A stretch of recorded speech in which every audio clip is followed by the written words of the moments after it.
Pabrik kopi semangat ini memang saya dirikan di Kudus.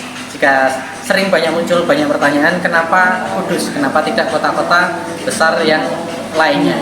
Yang pertama karena saya lihat potensi market di Kudus sendiri cukup besar, kemudian ada kebutuhan atau ada kebutuhan market untuk tempat nongkrong dan tempat ngopi yang demand-nya cukup banyak, sehingga pada akhirnya kita putuskan untuk mencoba membuka di Kudus.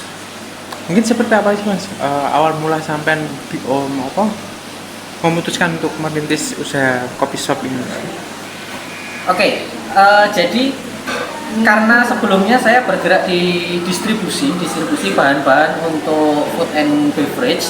Nah, Kudus adalah salah satu kota jangkauan saya, jadi kami menjangkau seluruh Jawa Tengah. Nah, ketika saya coba melihat survei market di Kudus, survei tempat di Kudus, karena melihat potensi yang cukup besar dan demand yang cukup besar, akhirnya kami memutuskan untuk mencoba mencari lokasi di Kudus dan akhirnya kita menemukan lokasinya. Mungkin apa saja Mas untuk menu-menu yang tersedia di sini, dari harga berapa sampai berapa? Kalau untuk menu-menu yang di sini entry levelnya start dari 20 ribuan. Kita ada banyak pilihan es kopi susu tentunya.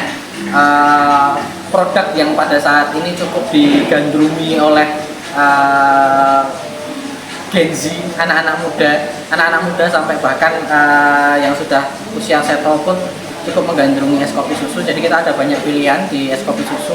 Kemudian kita juga ada klasik, menu klasik kopi, ada espresso, cappuccino, latte dan lain-lain.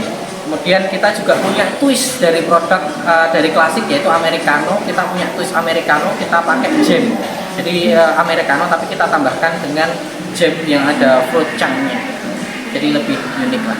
Yang membedakan dengan kopi-kopi shop lainnya itu apa Mas? Oke, diferensiasi antara kopi semangat dan tempat-tempat lainnya. Mungkin supaya lebih mudah skupnya di Kudus saja ya.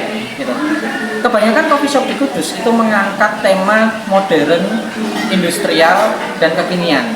Kemudian di pabrik kopi semangat sendiri kami lebih mengangkat ke vintage atau jadul. Itu alasan kenapa kami pada akhirnya memilih bangunan ini yang tadinya bangunan tua, bangunan jadul atau mungkin bangunan zaman Belanda.